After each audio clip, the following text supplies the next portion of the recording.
Audio. Hey, it's Dan. Welcome back. This is iAllegedly. And cool morning out here, crisp and cold, but there's a lot to talk about. So, want to cover a lot with the business news that's been going on, and want to share some emails and things that were sent to me and put it all into perspective. But don't forget to like and subscribe to the channel. First things first, guys, William wrote me. And William says, Dan, I don't see the problem with these commercial buildings that you see. And I don't know what part of the country he's from.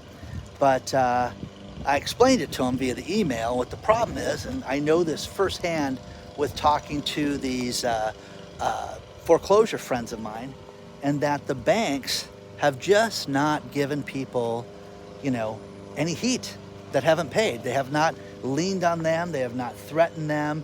They've just let them slow pay. And okay, you can give us $1,000 here when you owe us 40. Okay, we'll take it. And the interest is compiling. It's just getting bigger and debt and bigger debt and bigger debt. That's what you're experiencing. Now, the banks are finally fed up. The banks are calling the notes in. And as these people go to refinance periods where, hey, April 1st of 2024, we're going to refinance, our building, they can't do it. They cannot do it right now. And the reason for that is that they have, vacancies that are over 20%. I was talking to a real estate professional last night who flips houses, and he says, could you imagine that we're at 20% vacancy for these commercial buildings? It is end of days, and it's only going to get worse. And then you get, news stories where they're saying, hey, it's coming back. But the problem with it is the banks are at wit's end. The banks are paying bonuses to have employees come work to get the foreclosures going. You're going to see buildings being given back like you've never seen before. You're going to see foreclosures like you've never seen before. And you can sit there and say, oh, it's good, it's no big deal. And then Neil Cash and Carey steps forward. That guy ran for governor here, and people just forget that.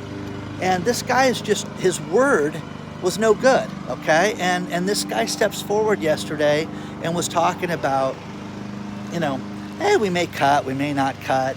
There's people using their mowing. I'm going to turn back around in a minute.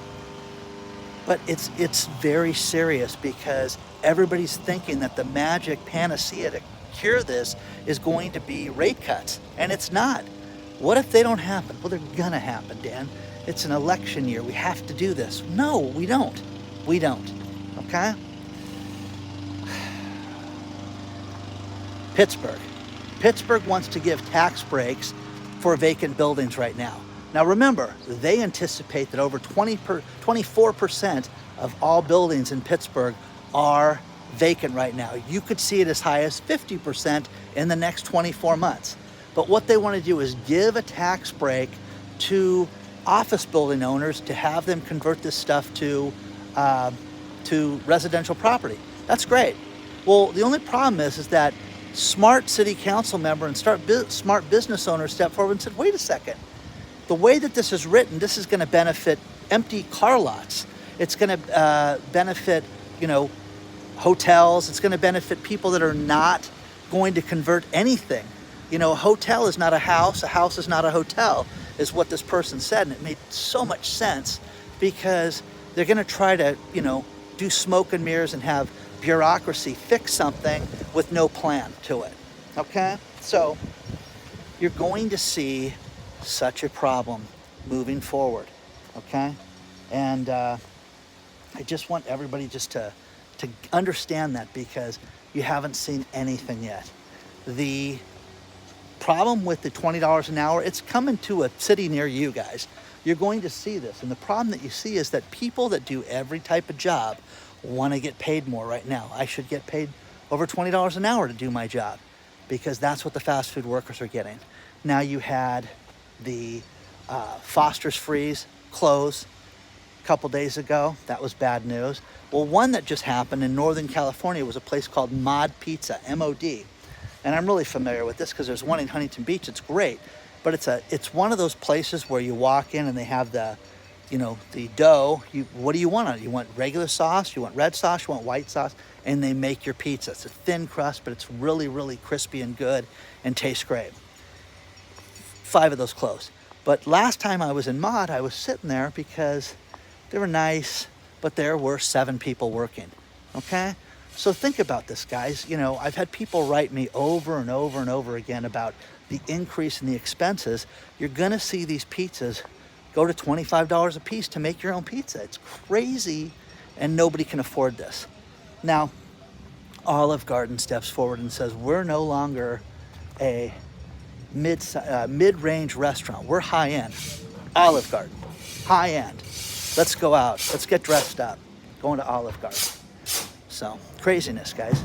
Craziness. But you're seeing more and more closures because of this. The Quaker Oats plant in Danville closed. Bye. 510 people lose their job because it would be cheaper to close it and move the manufacturing facility than it would be to maintain the Quaker Oats facility. How sad is that? How sad is that? So, the best of all these businesses. I mean, it's just going to it's going to place things out of, you're just going to see people go out of business like you've never seen before. Burglars stole $30 million on Easter Sunday out of a Sylmar cash facility. I mean, back in the day, we used to hear about these places. And, you've seen Goodfellas and all these other movies where somebody gets robbed. But there was a facility in Sylmar where $30 million was stolen over the weekend. Okay? They got into the vault, opened it up.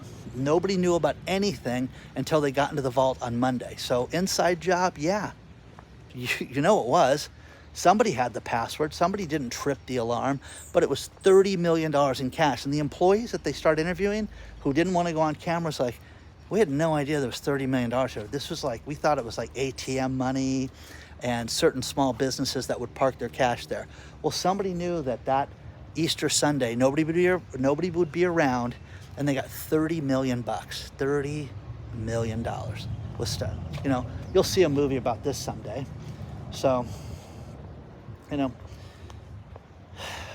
starting to see graffiti problems in downtown LA where these condos, there's a $2 billion condo project, graffitied all over. Hartford, Connecticut, the mayor cracks down and says, listen, you guys have got to fix these abandoned buildings that are just, the graffiti festival, and we have to do something to keep our city pretty. Nothing's being done, guys. Nobody's paying a price for anything right now. Nothing. So read these stories. The stories are all below, guys. But craziness, guys. We're seeing lots of stuff. Oh, local, close to home, Santa Ana, California, okay? More of a Hispanic city. It is a working class city, most of it. You've got one section that's really high end, okay? They just passed a law earlier this week, no more short-term rentals. None in the city. So people that do this, people that want to have, extra income, all the people that tried to fight this with City Hall fell on deaf ears. Just didn't listen to it because we don't need this in our city. We don't need these people here. And they won. So you're going to see this as more and more of a problem. Dozens of people stepped forward and said they'd have to sell their properties if they weren't allowed to rent them out. So do you believe that? Is that going to be the end of stuff like this? So we're going to see. We're going to see. So,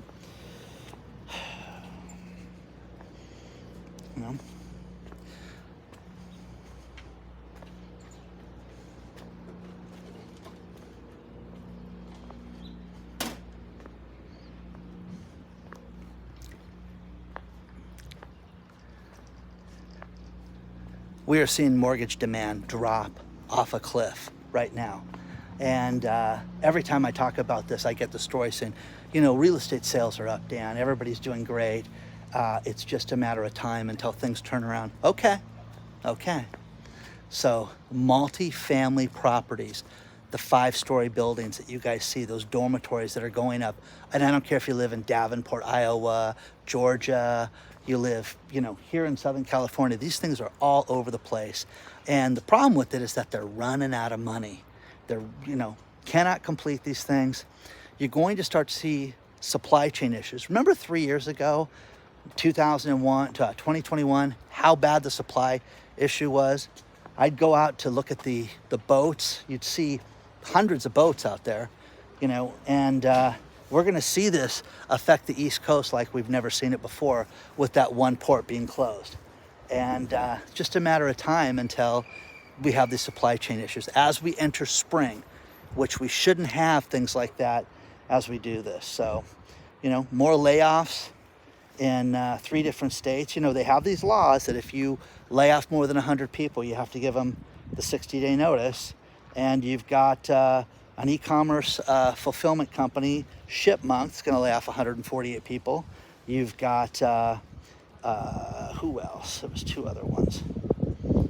You've got Lightweight Solutions, Aludyne, 193 people, with Aludyne having around 2,300 employees.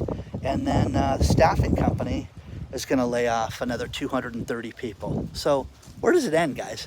You know, all we're told is that, you know, everything's great as far as the employment, as far as the jobs, everything is solid. You have nothing to worry about. But then you see, you know, another 1,000 people that get laid off like it's nothing. So, you know, let me know what you think about this stuff so far, because it's just, this is a matter of time, guys, until this all catches up to us. It really, really is. And do you think that the interest rate thing is going to be the thing that's going to fix it? I am telling you, if you sell the negative right now, if you are in divorce, if you are in foreclosures, evictions, the eviction crisis has gone through the roof. I have all these people that are like, Dan, in my building, there are people that are like, hey, we're looking for a place to live. We're about to be evicted and we want to join and live with somebody else. You're starting to see families step forward and ask to move in with other people because they know what's coming in the next 30 and 45 days. A terrible way to live, guys. It's horrible. It's very, very sad because you haven't seen anything yet. And remember, the economy is great. Go buy an electric vehicle. Everything's fantastic. You have nothing to worry about, okay? Except eating, okay? And every single person, I'm telling you this right now, we could just do the channel of all channels where it's just prices of stuff and how people are getting over, you know, charged and clipped for everything. And every hamburger joint in California raised their prices. Some as much as $2 a burger. Click, click, click. And again, you don't like it? Leave. Have a nice day, okay? You know, my brother reaches out to me. He says, are we going to start seeing more and more coupons? And we are, because Burger King's got a coupon deal for like a burger, a Whopper, fries, and a Coke that's under $7. And I'm like, well, that's crazy, because you look at that, the price in the store, and it's $14 for a Whopper right now in the store. So, you know, what's going to happen, guys? What's going to happen? We're supposed to get rain today and over the weekend, so we'll see if that happens. A couple things that I thought were fascinating to end the video on for you guys. And a millennial in Singapore, this guy, he forged his mother's signature on her Rolls Royce, okay? She's got a 12-liter, you know, 12-cylinder Rolls Royce that was, think about this, he sold for $660,000. Is that top of the line Rolls Royce or what? And he also sold her Mini Cooper and forged a signature. He did this in Singapore. So talking about a guy that's going to pay, they don't mess around in Singapore. So they're going to give him some issues, if you know what I mean. And remember the kid that got like whacked? Remember that? He spray painted a wall and got whacked. Wonder what they'll do to this guy in Singapore. So final thing is that even Lululemon, you know, all you beautiful women out there that wear the Lululemons that make our day, and after day after day, that company's having trouble. Is the high-end fashion brands gonna suffer? And I'm like, well, yeah, maybe. What about high-end fitness brands? I think high-end anything right now is gonna take a toll, and we're all gonna experience what it's gonna be like to see this stuff suffer. So please don't forget to hit the like button. Just a real quick video today before it starts pouring down on me. And, you know, what do you guys think? I love stories like that with William writing me and explain it to me when it's not bad here, because you don't know it's bad. That's the thing.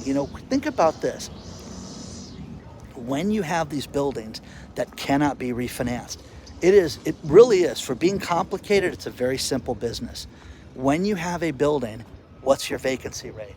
What are you charging for rent? What's the maintenance? What are the expenses? Add them up. Okay, well, we can refinance that. We can get you a better rate.